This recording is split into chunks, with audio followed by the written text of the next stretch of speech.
Hi friends, 3ാം ക്ലാസ്സിലെ മലയാളത്തിലെ എൻ്റെ മലയാളം എന്ന യൂണിറ്റിലെ പഴഞ്ചൊൽ പെരുമ എന്ന പാഠഭാഗമാണ് നമ്മൾ ഇന്ന് വായിക്കുന്നത്. പഴഞ്ചൊല്ലിനെ കുറിച്ചാണ് പറയുന്നത്. ഇവിടെയുള്ള വരികൾ വായിക്കാം.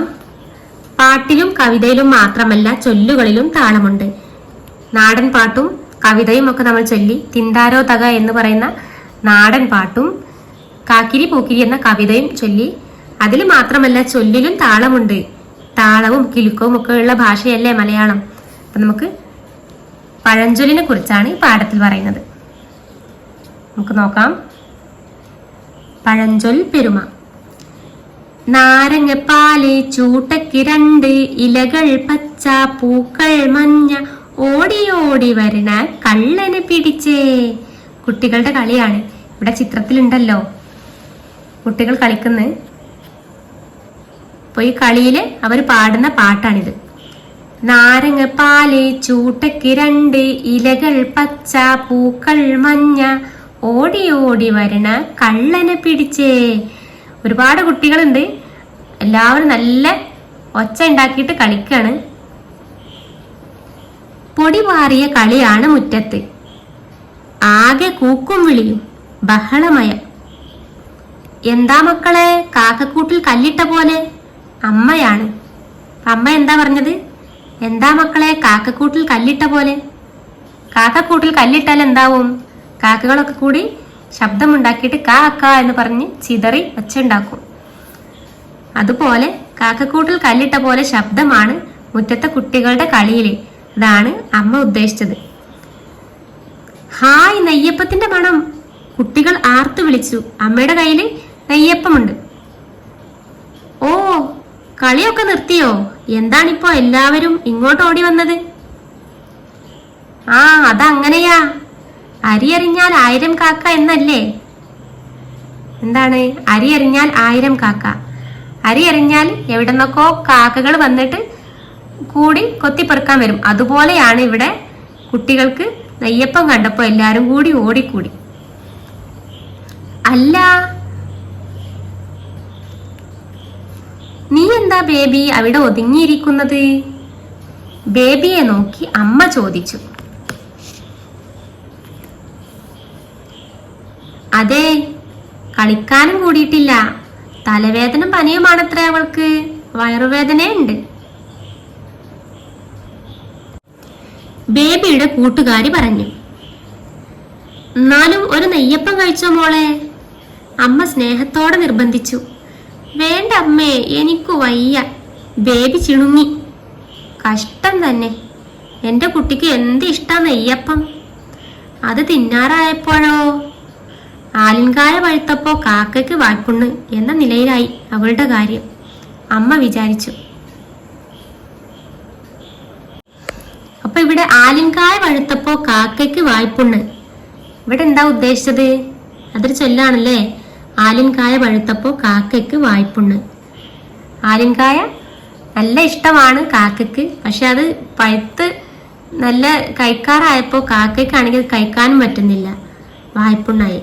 അതുപോലെയാണ് ബേബിയുടെ കാര്യം എന്നാണ് പറയുന്നത്.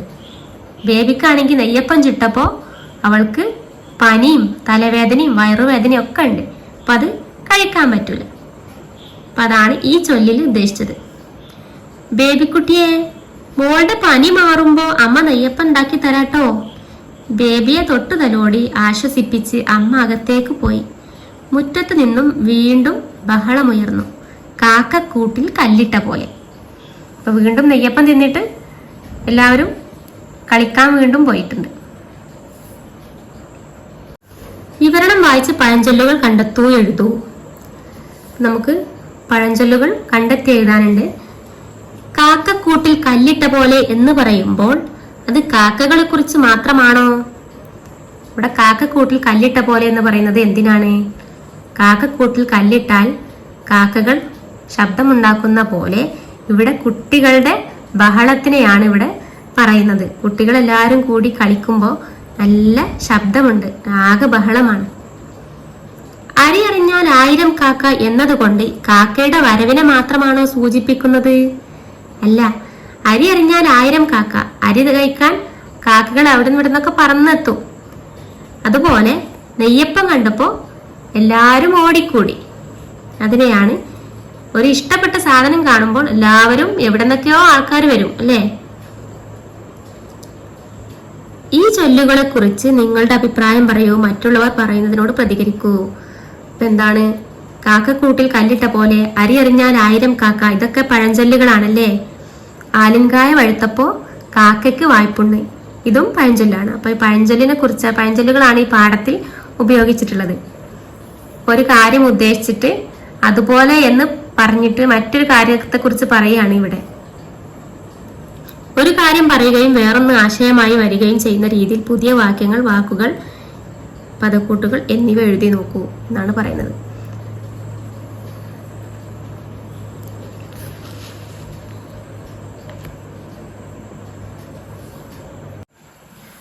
ഒരു പഴഞ്ചൊല്ലും അതിന് ചേരുന്ന ചിത്രവുമാണ് ചുവടെയുള്ളത്. അത് നോക്കൂ.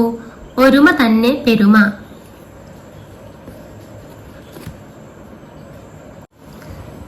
പഴഞ്ചൊല്ലിനെ പറ്റി ചിത്രത്തിൽ നിന്ന് എന്തെല്ലാം കണ്ടെത്താം? പഴഞ്ചൊല്ലുകൾ ചേരുമ്പോൾ ഭാഷയ്ക്ക് ഭംഗി കൂടുന്നത് കണ്ടല്ലോ. യോജിച്ച പഴഞ്ചൊല്ലുകൾ നിങ്ങളുടെ വർത്തമാനത്തിലും എഴുത്തിലും ചേർക്കാൻ ശ്രമിക്കൂ എന്നാണ് പറയുന്നത്. അപ്പൊ ഇവിടെ